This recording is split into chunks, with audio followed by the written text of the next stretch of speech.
Hey guys, welcome back to Couples Chronicles with Your boy Lloyd and Afiya. All right, so we're gonna dive right into things today. I guess I'm kicking things off. Do you think that step parents should call their stepchildren their kids? This is I like that we have these layered questions. I don't think it's a straightforward question, but a lot of factors come to mind right away.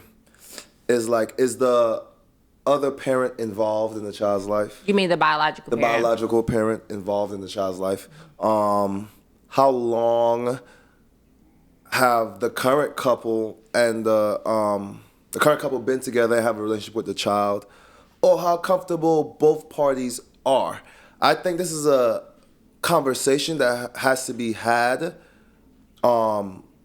with, honestly, not just the two parties, well, not four parties involved, not just the current couple, not just the ex, but also with the child.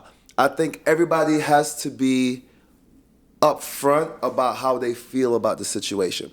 I'm going to go through them really quickly, then I'm going to let you, because I know where this is stemming from. But let's say, let's go with the easy. Let's tackle the easiest option. Let's say the parent wasn't involved in the child's life, and a deadbeat mom or dad. I'm not gonna just say dad. No, deadbeat is for the men, but I'm gonna say deadbeat mom or dad because people do that too. I think that's an easy yes. Like, if you created that bond with that child and they view you as their parent, and it's known between all parties, I think it's okay. It's nothing there. If the parent is involved, though, I think it could be very, possessive or like very possessive of that person. I can see how the other person feel away. Let's say that, what was the other options I have? I had the person not involved. I had how long they've been together, right?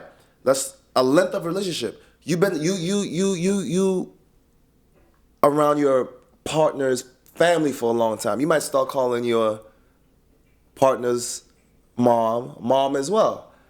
Sometimes I say you might. I don't say you have to. Right, because I was just about to say I don't call your mom. I was just about to say, and we've been together almost a decade at this point. I don't call your mom. Exactly, I call her Miss Bennett. And you call her Miss Bennett. So do I think you view my mother as less of a mother? No. No, but I just have that.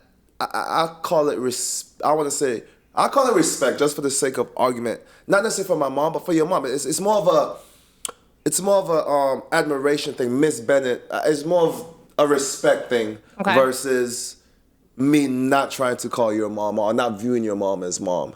How long? So I think in that situation, it could be easily done or easily said without any thought, depending on the how long, the length of the relationship, and finally how every party feel about it. I think if there's a open dialogue between the current partners, how they feel, the ex-partner, how they feel, and the child and how they feel, and everybody is okay with it, then it's fine. Now, if one person or whoever isn't fine with it, then that's a whole nother conversation. But I'm gonna lay it off to you, right? No, I just want to be clear. So you're saying that it's okay, because I think you covered the different scenarios. It's okay when everyone is okay with it. Would you be okay with it? Would I be okay with it if I'm involved in Carol's life? No, I wouldn't be okay with it. I can't see me sitting at home watching an interview with my son, and my son saying, "Oh yeah, my dad, this isn't talking about somebody else." It would definitely hurt.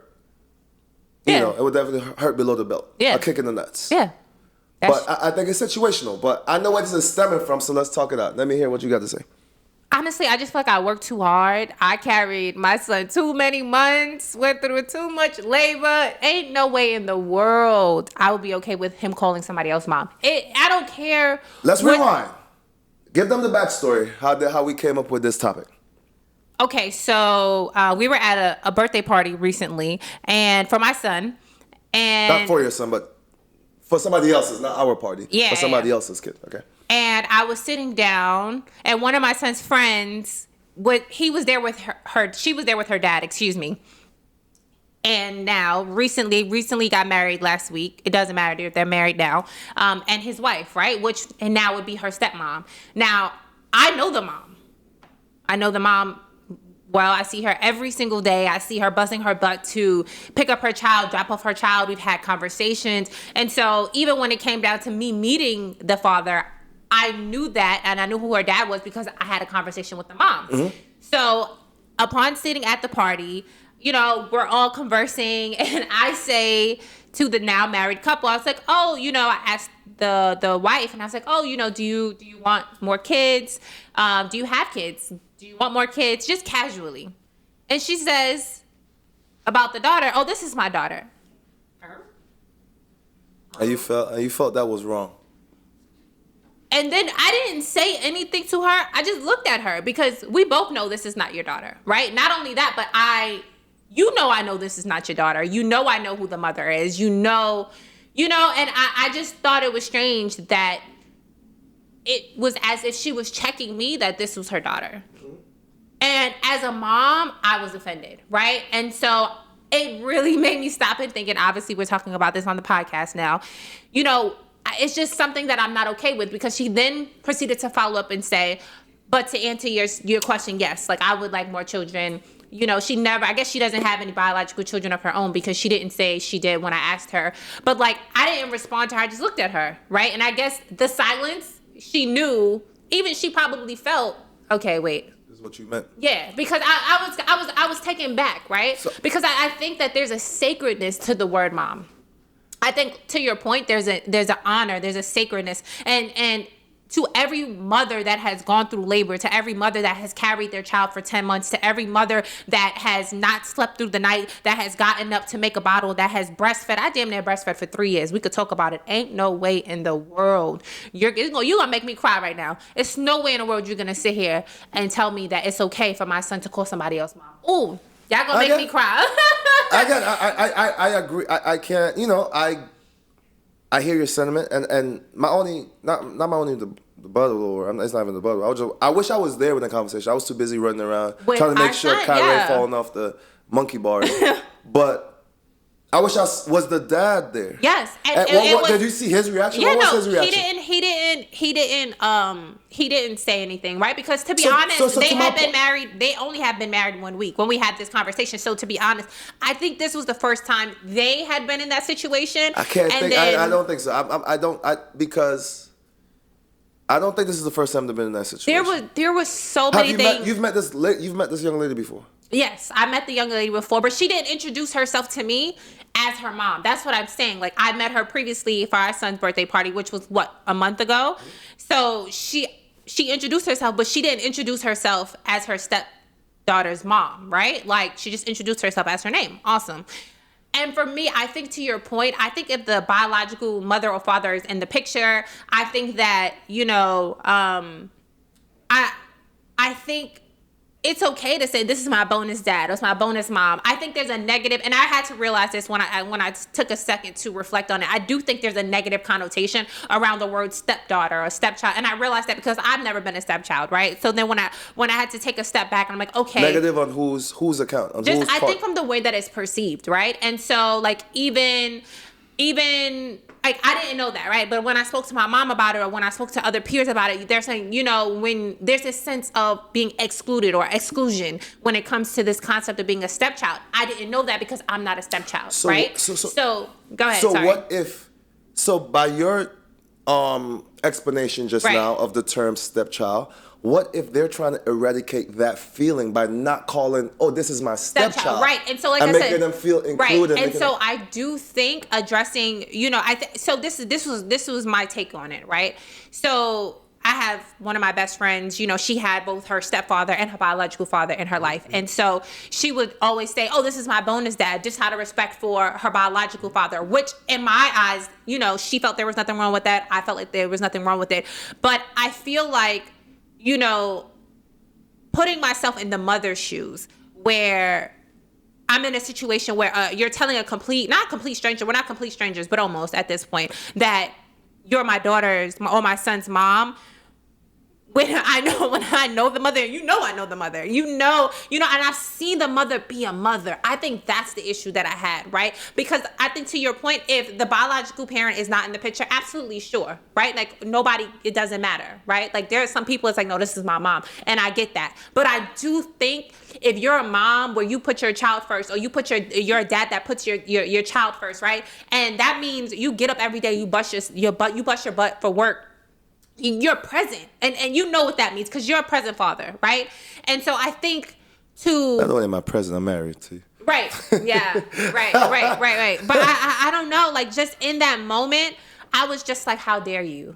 I really, and I think, to be honest with you, sometimes silence has so much power, because in that moment, I didn't even say anything, right? I didn't say anything to her. I didn't respond. But somehow, in me not responding, she then followed up and was like, oh yeah, but yeah, to answer your question, I would like more children. I would, so she knew, because I think even in that second, she had a moment to reflect on what she was saying. And it was just like, now girl, now we both know, right? And so I think for me, I had so much problems, with that situation, right? And I do think that there's a way to make sure that a child doesn't feel excluded or any less love, right? But also making it clear, like, hey, like, I'm not trying to take the place of your biological mom, right? Or your biological father. And I do think, like I said, there's a sense of sacredness, honor, integrity, because to be a parent, there are some people, my mother always says to me, Afiya, you were raised up. You were not drugged up. She always says it to me. And I think now that I'm a mom, I understand that. I understand that concept. So I think, again, I don't even know if it's a debate per se right now, but it's a conversation, and I can't fault anything that you're saying. I understand completely what you're saying. I think the difference between me and you is the feeling of that conversation. I don't think I would have felt a way, as you eloquently put it, only because I would have looked at the dad's reaction and see what his reaction was. Like, oh, this is a norm for them. So this is something that they do all the time and they're comfortable doing. I would have to believe it, because I didn't see a different reaction when she said. I didn't see like a little side eye. No, it wasn't even a side eye, but she definitely took no, a moment. I'm talking about from him.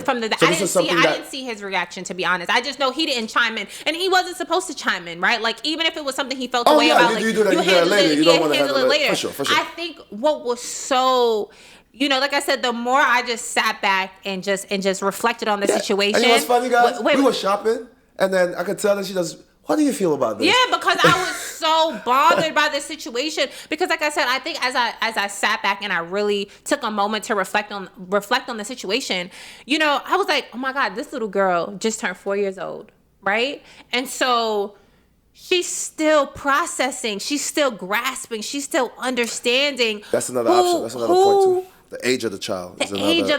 She's still grasping who you are. She's still grasping who I am. She's still understanding the roles that we play. She's still learning. Her mind, her emotions are still being developed, right? And so you're saying that in this moment, you're putting who you are and her biological mother on the same playing field, right? You're saying you guys are the same. And for me, I just did not think it was okay. I think her mom is her mom. You are her stepmom. And I'm not taking anything away from a step-parent at all. So please do not take that as what I'm saying. I'm being very clear. I respect step-parents, and I do think their role is just as important as a biological parent. I'm just saying it is a very sacred thing. So allow a mom, if she is present, if a dad is present, let them have that title. There's nothing wrong with that. There's so many other things that you give away. There is. You share your time, you give your energy, you give so many things, so many moments of being a mom and being a dad, you give away as that child gets older. But it's okay to just say, you know what, let me just have that title as mom. Let me just hold that close to me for, like, allow that to just be mine. Allow that to just, stay between me and my child. There's nothing wrong with that. Cool. And I also want to make a point, guys. There's nothing wrong with this. Not that you said there was something wrong, but having the step-parent role, I haven't been in it, don't get me wrong, but I can only imagine that that's a difficult role to fill. Trying to accept somebody else's child as yours, especially if that child is around and a part of you guys' relationship. So I'm not saying that you are, but we don't want to dismiss or not talk about the the strength it takes as well to step be into a that role. Child Absolutely, as well, because because it's a you're difficult just as much situation. in some instances, like you're If saying, not equal or more sometimes. yeah, in some instances, like I understand that. Like you spend just as much time with the child, you invest just as much into that child, especially if they've been a step parent since the child was born almost, or from young, right? So in no way, like I said, in no way am I discrediting the importance or value of a step parent. I'm just saying I understand the sacredness, and For sure. I hold dear the sacredness of the term mom and what that means. And I don't think in any regard it should be taken away, and I don't think it should be taken offensively to a step parent for a mother or a father to want to hold that title close to them. Got you. Well, guys, like I always say, we haven't experienced this. She experienced a situation outside of us, but we haven't experienced this. So let us know your thoughts and how you feel. If you experienced it, what happened? What was the conversations y'all had beforehand, or what moving forward on that situation? Let's move on to the next chronicle, like I like to call it. Should your partner feel a way if you... Oh, wait, hold on. Let's backtrack 1 second. One last thing, right? One last thing before we change topics. As it pertains to the negative connotation around the word step-parent or stepchild, right? My mom, or even there are plenty of people that step into the role of being a mom, a surrogate mom, an adopted mom without that title, right? There are plenty of grandmothers that act as mothers. There's plenty of aunts that act as mothers. There's plenty of godparents that act as parents, right? And so I do think that you can still act as a parent, but still leave that title of mom or dad to the biological parents, and it doesn't take away the love that is given to the child. It doesn't make them. I still think it's situational. Again, I was gonna say this earlier, but but let's rewind again. We'll do it. We watched the Simone Biles movie. Yes. Where the grandmother or whoever... her mother's a drug addict. It's not the same. Again. And her mother didn't want...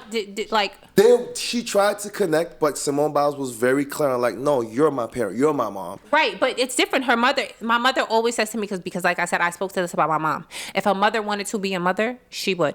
If a dad wanted to be a dad, he would. If they wanted to be that role, a step into that wood, they would do that. They right? didn't even call her... They called her like by her first name. Right. And so, and I, and like I said, I am not Simone Biles. I'm not in that situation. Saying, but I think we did watch it together. And what I took from that situation, and don't get me wrong, addiction is very difficult, right? And so I'm not making an excuse for the mother by any means. But if I were a child in that circumstance, I would think that why don't you love me enough to choose me over the drugs or over the addiction or over the alcohol, right? Like, is your love for me not enough to beat that? And I think if I had to put myself in her shoes on where the resentment, or lack of forgiveness for her biological mother came, it would be from that place, right? But like I said, if her mother was able to, I'm sure she would have, the mother that her grandmother was to her, but her grandmother stepped in and was more than a parent. Again, I'm not agreeing with you. I'm just saying I really think it's situational, and you were completely right. I'm just saying, grandma. There's plenty of grandparents that are parents, but still, who is this? My grandmother, my best friend. She calls her grandmother, who raised her, mommy cakes. She does, but her mom is still her mom. My mother is still my mother. You understand? But her grandmother, who is just as much of a mother to her, she calls her mommy cakes. Or stepfather, she calls him her bonus dad, right? And so she still leaves those titles sacred to her parents, alive or dead. Got you. And again, not taking away from anything you said. I agree with you both ways. But again, guys, I'm interested to hear what your experiences was in this type of topic. So please chime in. Chronicle 2. Should your partner feel a way if you ask for a DNA test at birth? Oh, yeah, bugging. Come on now. Come on. I want to hear about it. Come on. First and foremost, I think, if you're questioning the child's DNA, I do think, to be honest, I think that could be left, not at the birth. I think you could do it later. It's too late. It's not. And when I say that, you could do it within 2 weeks. You could do it within a month. But, to request a DNA test at birth, in my opinion, I think it's a little harsh. Like, to get through labor, to push the child out, to make sure they're healthy. The first 3 days, you're trying to make sure the child is okay, to make sure every organ is running smoothly in their body. So I think allow that moment to just be that moment. If you want a DNA test, that could be done in 2 weeks. That could be done in a month. Got you. I agree with you and disagree with you. Okay. I agree with you. Childbirth, as you went through it, is a very emotional chaos. And I do agree that after the fact, after the birth, man shouldn't be coming to you asking you, oh, let's get a DNA test, right? I think we have bigger problems at that point. Yes. But still, when I disagree, now I want to say when I disagree, what I think should be a situation, a law, a requirement, whatever you want to call it, is I do believe that a DNA test should be admitted to prove that this father is indeed the child's father. Again, I think it would eradicate some of the child support issues that we have in here about these. And more times than none, if you look it up, where people have been paying child support for 18 years and then come to find out that's not their child or whatever. It happens more times than you think. We're not going to get into the people that don't even show up. We're not even going to get into the parents that don't show up, to the dads that don't show up because they don't want to pay child support. How about that? So you're looking at it from a perspective of dads that are paying child support, but what about the dads that don't show up or don't want to be at the birth or don't sign the birth certificate because they don't want to pay child support? I agree with you. Again, that's my point. It should be a law. If somebody can say that you might potentially be the father of my child, I think it should be a law or a requirement to get that child, I mean, it is. No, it's not people that don't pay. It can be because people don't pay child support for 18 years or paying child support for somebody else's kids for 18 years. So it's not a law. You get one. I mean, once you serve somebody and you say that's the father of your child, they require them to get a DNA test. So you're talking about the dads that don't question the birth and pay child support, and then they never look into it.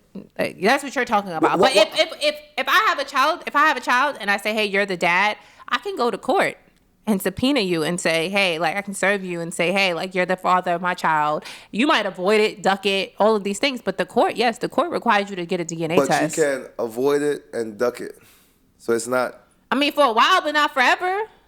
18 years is a long time. That's not forever, but that's a long time. Like I think it would. I think that law, that requirement, will serve a multitude of purposes and like why wouldn't I want to be sure in this day and age? We hear so much about it. Because they don't want to pay child support. What do you mean? But that's my point. That's why I feel like it should be a requirement. Yeah, no. Guys are not doing. You know how many guys have kids out here and they're not going to get DNA tests? They're like, no. They don't even want to know because they know if that test come back positive, they broke. They got nothing. They got no money. It's a thing about money, that's even crazy. They be like, they biting their nails. Like, you know how many guys probably have kids out here that are just like, ooh, when that happened? So let me ask you. So if 2 weeks, a month, 2 months after Kyra was born, I asked you to get a DNA test, how would you feel? Well, considering we're married. Because I think that was kind of the question, right? Like, I'm like, considering we're married, I think we have a bigger problem. Because I think if 2 weeks after Kyra was born, you want a DNA test, you think I was cheating on you. And then if you think I was cheating on you, we have trust issues. If we have trust, what are we doing? Like, right? Like, we're going much deeper into the surface. I think if it's a one night stand and you ask me for a DNA test, or maybe we're not exclusive, you ask me for a DNA test, I can't take it offensively because we both knew what we were doing. But I think if we're married, if we're in a monogamous relationship where it's not an open relationship, no, absolutely not. Like, I think I would feel away. I think most people would feel away. Yes. I think you have to, I'm not disagreeing with you that it might make you feel away. I think that's the normal reaction, the normal human reaction. But I think when you sit down and think about it, not that you shouldn't feel away, but you should understand why. And again, Understand that you don't think this is your child. Reason, right? Understand that you don't think this is your child. What if my child came out with, I think we had this conversation with one of your friends. Yeah. What if my child came out with blue eyes? Genes are funny. Genes are funny, but genes ain't that funny. I want to make sure.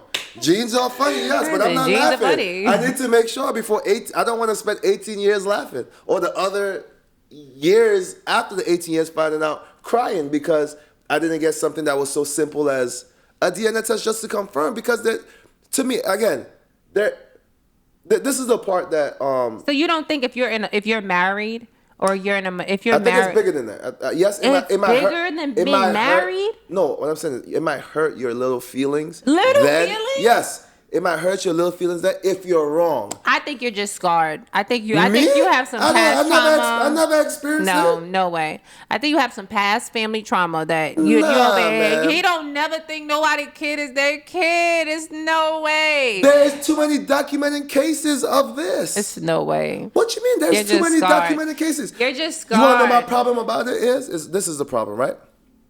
Again, this is my whole problem again with the whole child support situation. So it's stemming from that problem. So a guy could not pay child support for X amount of years, and the court could order him to pay back pay for X amount of years.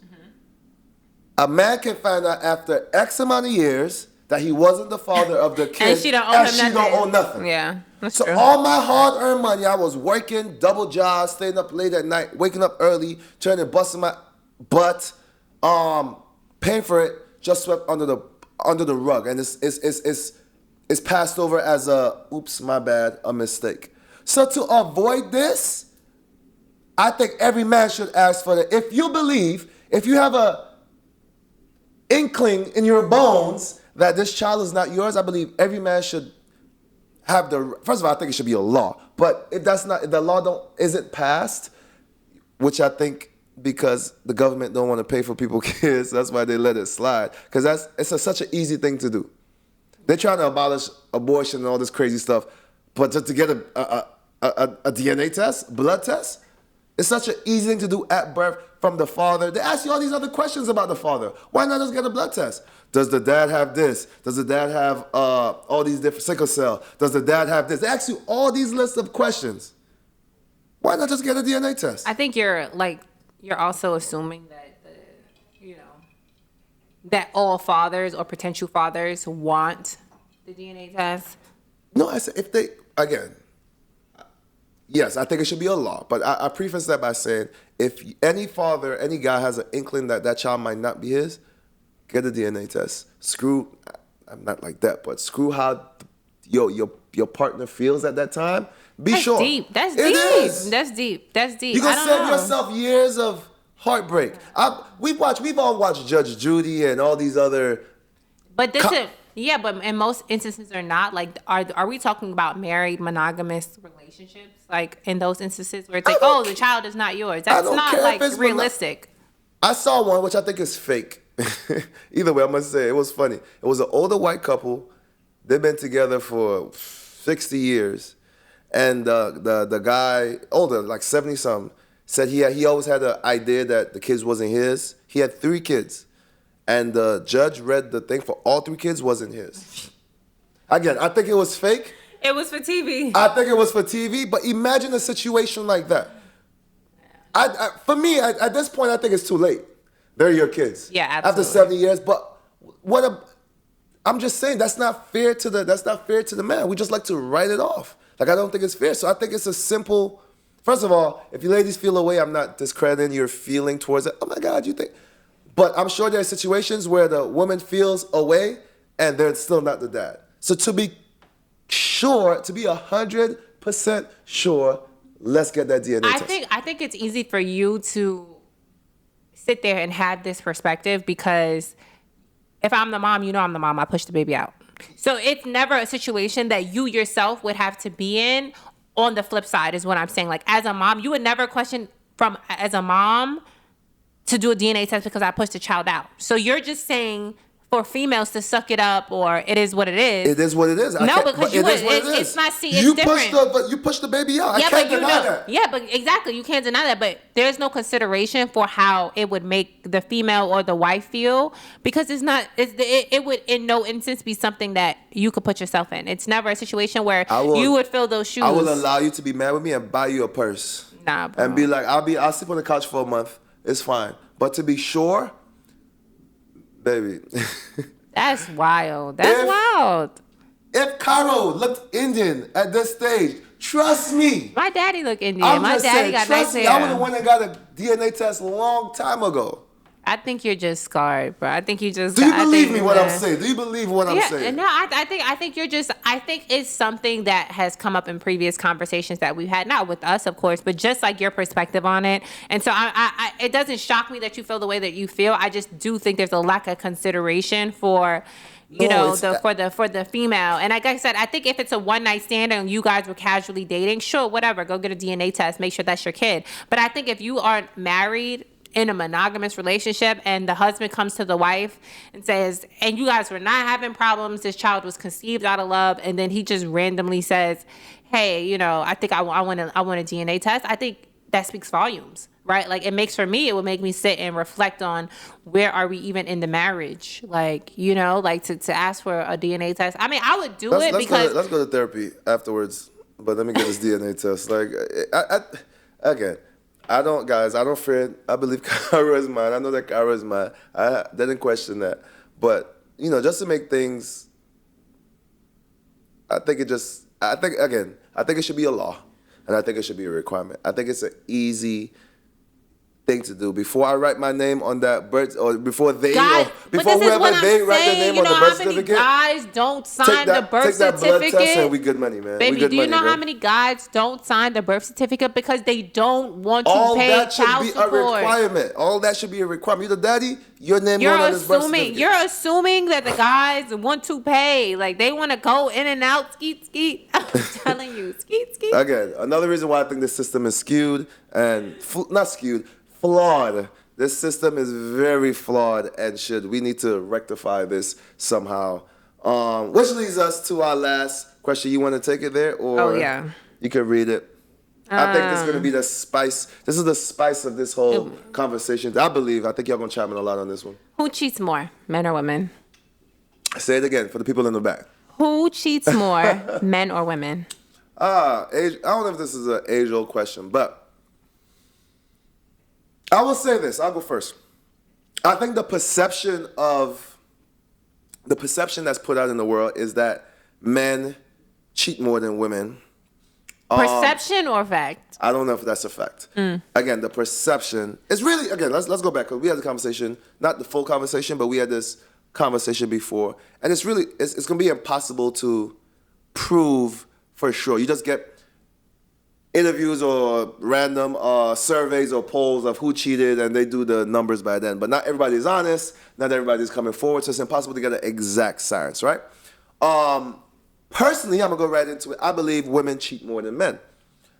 I believe that women do it smarter and just don't get caught as much as men. A lot of people are going to say, because men are dumb, men are sloppy. I think the true reason is men have a lot of ego. And for some reason, men think they're this player, they're this suave guy that can't be caught. And then they become lackadaisical on, their game that they're playing.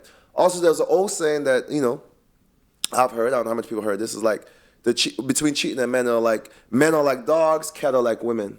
I mean, women are like cats. Okay. Yes, women cover up their shit, and dogs leave it on the floor for everybody to see. But to my point, again, to answer the question again, I think women cheat more than men. I think that women do a better job of covering it up, and I think men do a poor job because of their ego and thinking, maybe because they're superior and they're more smarter than women. Where women just sit back and be like, I could do this better than you. That's my thought. I don't think any woman, some women might come through and say women, but I don't think you're going to say women. No. Men cheat more. Why? Why you say that? Why do men cheat more? Why do you feel men cheat more? Because this is not a fact. We're just saying. It's a fact. Pull up Google. What Google say? Google. I'll Google pull up the say? numbers. Talk. I'll pull up the numbers what Google say. But talk. I'm gonna go through some. You know what it percentages. is? I think men cheat more because it's like, you know how they have this idea of the type of woman they're supposed to marry and Or be with? or be with. Okay. But it's like who they want to looks different. I agree there. You understand? So it's like, okay, I got this good girl at home. She cooks. She's clean. She's a great mom. You know, she's nurturing. She's all these things. But is she freaky? Is she a slut? Like, does she do kinky things? Right? And so it's like, or it can even be like image wise. Like, I want a woman that's like clean cut. That's like, you know, like just you look at her. She's very wholesome.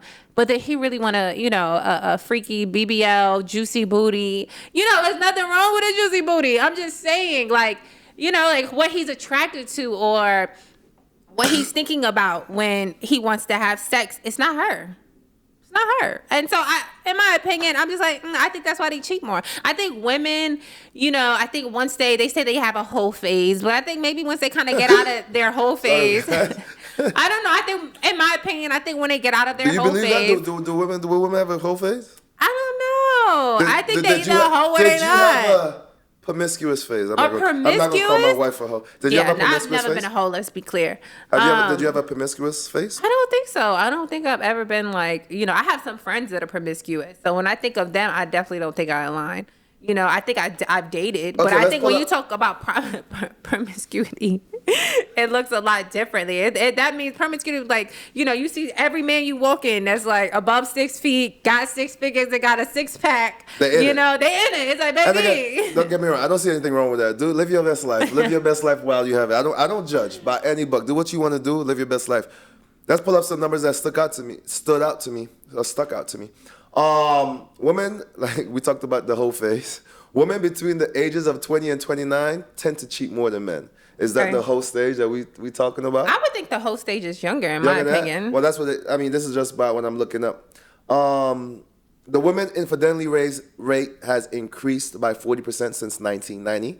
Because we over it. We tired of y'all. We cheating back. Cheat back, sis. What do you mean? We're not just accepting anything. See, what happened was in the 1940s. I'm sorry, what year did... It's increased since 19... I'm sure it's changed since then, too. 1990. Exactly. Back then, you understand, women was just taking it. Now we cheating back. Cheat back. I don't think that's what it is. I think that's just to do with voice.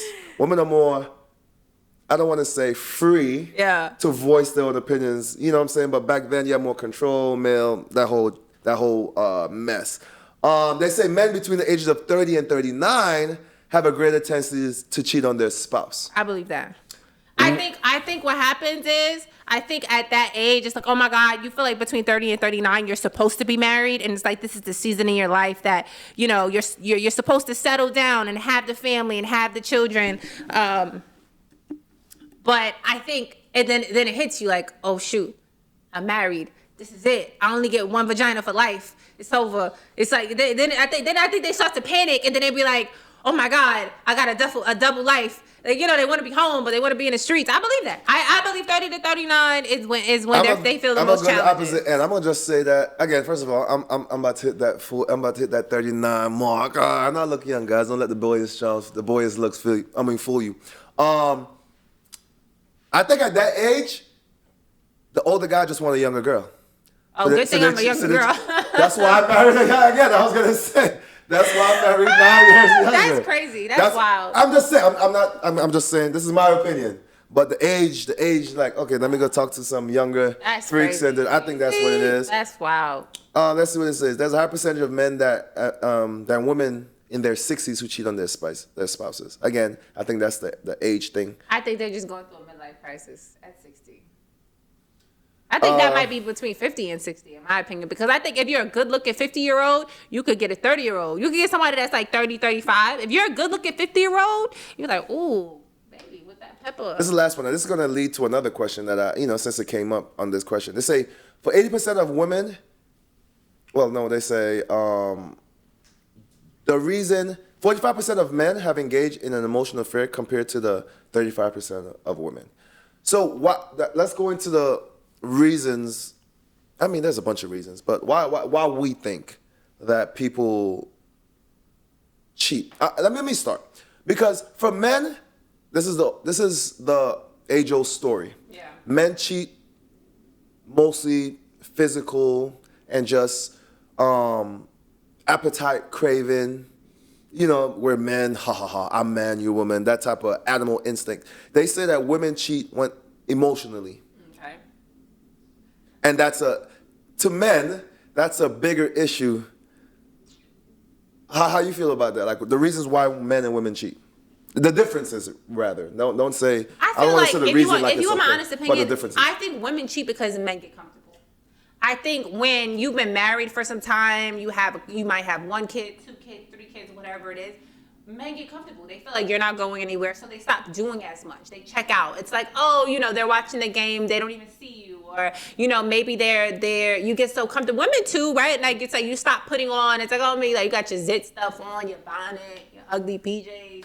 And so everybody gets so comfortable that it's like you forget that you got to keep it sexy, right? Mm-hmm. And as we know, like it's not always gonna be hot and sexy, but you definitely, you have to be aware of it, in my opinion, in a marriage and in a relationship, because it's so like I don't want to feel like I'm like we're roomies, I want to be my best friend, but I don't want to be my best friend. I want to, like I want to be close, like we're best friends, but I want you to be my husband. Right? Like, and I want to be attracted to you as my husband, not as a friend. And I think sometimes they can become too friendly. But yeah, I just think that men and women, they just get too comfortable. And it's like the attraction goes down drastically. And I think for me, like you've seen me buy matching PJs, cute ones, the silk ones, that show a little bit of my booty. Like, like I try to keep that sexiness alive. You'll buy different colognes. Some I like, some I don't. Like, and so I think we're both, we try to keep that sexiness alive, even in the comfort of our home, or even in settings where we're comfortable. Like you wear a t-shirt and a thong. Like, I'm a hopeless romantic. So all the things that I see on TV, I try to do. Definitely. I do. I'm her. Like I'm that girl. I'm gonna put on a socks, a t-shirt, and a thong and walk around. I gotta be the one that be like, baby, it's a movie. It's over dramatized. It's over. Yeah. Don't believe that. But yeah, I just think people, like I said, they get too comfortable and then they start seeking outside of their relationship. You come home, you're looking at your wife like, oh, you got that zit stuff on, oh, you got that bonnet on, like, and then you see a girl out on the street and she gives you one compliment too many, and you feed it into that. And I think that the attraction. It's funny, when we did marriage therapy, they said the first thing to go is the attraction. And I think attraction is first thing to go in what? First thing to go in your relationship is the attraction. Is it attraction? Yeah, and that's why I think attraction is so important, because for me, like I'm a model, right? People tell me I look beautiful every day in different rooms, in the street, random people, even out with him. We talked about this earlier. Like people stop me every day and say, oh my God, you're so beautiful. And so for me, it's like the main person that I want to hear that from is you. I never want to feel like I'm being complimented more from strangers in the street than I am at home. I never want to feel like I'm getting more attention in the street than I am at home, right? Like I want to feel like, even if it's not 100%, it's like at least 50-50. Like, like they not gonna rub on my booty, you are, and they can't rub on my booty, right? And so I also think it's like when you start getting things outside of the relationship that you're not getting in the relationship. And that's hard to hear. It's like, well, why did you cheat? Well, you stopped showing me affection. You stopped showing interest in me. Right? Like you stop rubbing on my booty, giving me a hug from the back, kissing me on my neck. And those things go so far. You stop sitting with me, watching a movie, laughing with me, conversing with me. And it's so easy to seek those things outside of your relationship. Especially me, I get so much attention. So it's just like, I'm always on you. Like that's why I'm always like, I want to make sure I'm getting that here so that I'm not looking outside my relationship for it. I want to feel like, well, can you give it to me? Like, can you feed that back to me is what I'm saying. Yeah, I could really care less on the reason on why you cheat on me, whether it's emotional, physical. You cheat. It's as simple as that. But the question was why. No, I know the conversation. I'm a question. I'm gonna address that now. I do think though. And, I'm going to sound like a man here, although I am a man. I'm a biological man, guys, if you didn't know. I do feel like men are capable of compartmentalizing sex more than women. I'm not going to say all women, because I have known women that's able to do that. So the old saying that when a woman cheats, it's more of an emotional thing, which stems from some of the explanations that you talked about not being seen at home, not being made felt beautiful, sexy, all those things that And seen. You want to feel seen. So I saw that in the Bel Air. She said, I appreciated, this man undressing me with his eyes. Like, and I thought that was deep because it was real.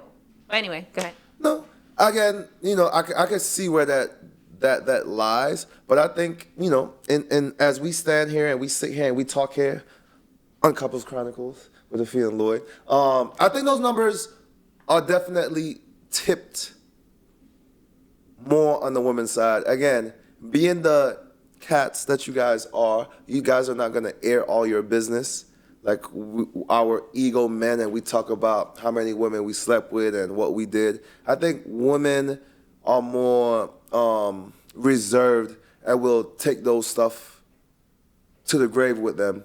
And not that it matters. No, are we trying to advocate for cheating, right? We want to have all prosperous and, monogamous relationships and healthy relationships here, if that's what you choose to have, because that's not saying it's right. There's open relationships, but that's another topic, open relationships. But again, to answer the question, I do think that women cheat more than men. That's wild. I think women get away with it more, or I think men are so filled with their own ego, they either think that they're too good, or it's no way that the woman will cheat on them. And trust me, everything I'm telling you, I've told my friends that, I've told men that. This is how I truly feel. Not saying it's golden or it's right. I'm just saying this is how I feel. Yeah. And, we want to promote here on Couples Chronicles healthy, give me my high fives. Sorry. Healthy relationships, positive relationships, because that's what we need to keep this world going. I think that's it for us today, guys. Yeah, we wrapping it up? Yes, we're wrapping it up. But especially on that last topic, I think we're going to get a lot of hits on that. I know y'all women going to come for me. I know y'all men. You guys going to stand by me because, y'all don't really want to hear what I have to say because it'll make you look at home. But either way, thank you guys for joining Couples Chronicles with your boy Lloyd. And Afiya. And make sure to subscribe where? Couples Chronicles Podcast. At where? Where can they find us? Oh, Instagram, YouTube, TikTok. Spotify, Apple, yes. All those good stuff. iHeart. Get all those numbers up. We appreciate it. See you guys next time. Peace.